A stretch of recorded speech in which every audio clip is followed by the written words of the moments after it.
ہم اپنے بچے کو جو بچپن میں ماحول دیں، آج کی زبان میں ہم کہتے ہیں اس کو کمپنی دیں، اس بچے کو جتنا ماحول دیں کوشش کریں کہ سب سے زیادہ ماحول اس بچے کو ماں کا اور والد کا ملے، باقی ماحول کم ملے۔ زیادہ تر والد اس کو نگرانی میں رکھے۔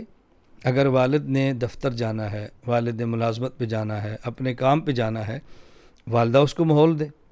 والدہ اپنے بچے کو اپنی تربیت میں رکھے، اپنی آنکھوں کے سامنے رکھے، دن کو بھی رات کو بھی، صبح و شام، پورے ماحول میں۔ ایسا نہ کریں کہ نکرانی کے حوالے کیا وہ اس کو باہر لے جائے، کسی کے حوالے کیا وہ اس کو باہر لے جائے، کسی کو حوالے لیا اس کو جھولا دینے کے لیے لے کر چلے جاؤ اور باہر ان کو بھیجو نہ۔ زیادہ تر وقت بچہ اپنی نگاہوں میں اپنے پاس رکھو، اور خصوصاً مغرب کی نماز کے بعد، سورج غروب ہونے کے بعد چھوٹے بچوں کو باہر بھیجنا یہ بہت سارے نقصانات کا سبب بنتا ہے۔ جان ضائع ہونے کا خطرہ ہوتا ہے۔ اگر جان نہ ہو تو اس پر آسیب، جنات، شیطانی اثرات بہت آتے ہیں۔ بچوں کو ایسے مقام پر باہر بھجوانے سے اس کا خیال کریں۔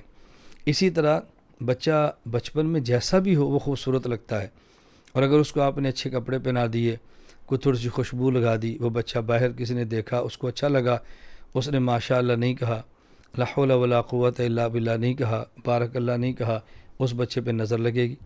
اور حدیث پاک میں ہے، رسول اکرم صلی اللہ علیہ وسلم فرمایا، العین حق، نظر لگنا یہ برحق ہے، نظر برحق ہے۔ خود احادیث کا مطالعہ کریں تو حضرت حسن کو اپنی والدہ کی نظر لگ جاتی، نظر برحق ہے۔ اس لیے احتیاط کریں کہ بچہ اپنے گھر میں رہے، اور خود جب اپنے بچے کو دیکھیں ماشاء اللہ ماشاء اللہ ماشاء اللہ یہ مزاج بنائیں۔ اس مزاج سے بچہ نظر سے بچتا ہے، بچے کی حفاظت ہوتی ہے، اس کا بہت زیادہ ہمیں خیال کرنا چاہیے۔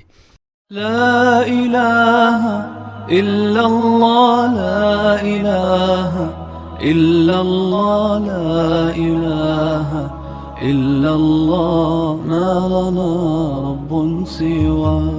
لا الہ الا اللہ، لا الہ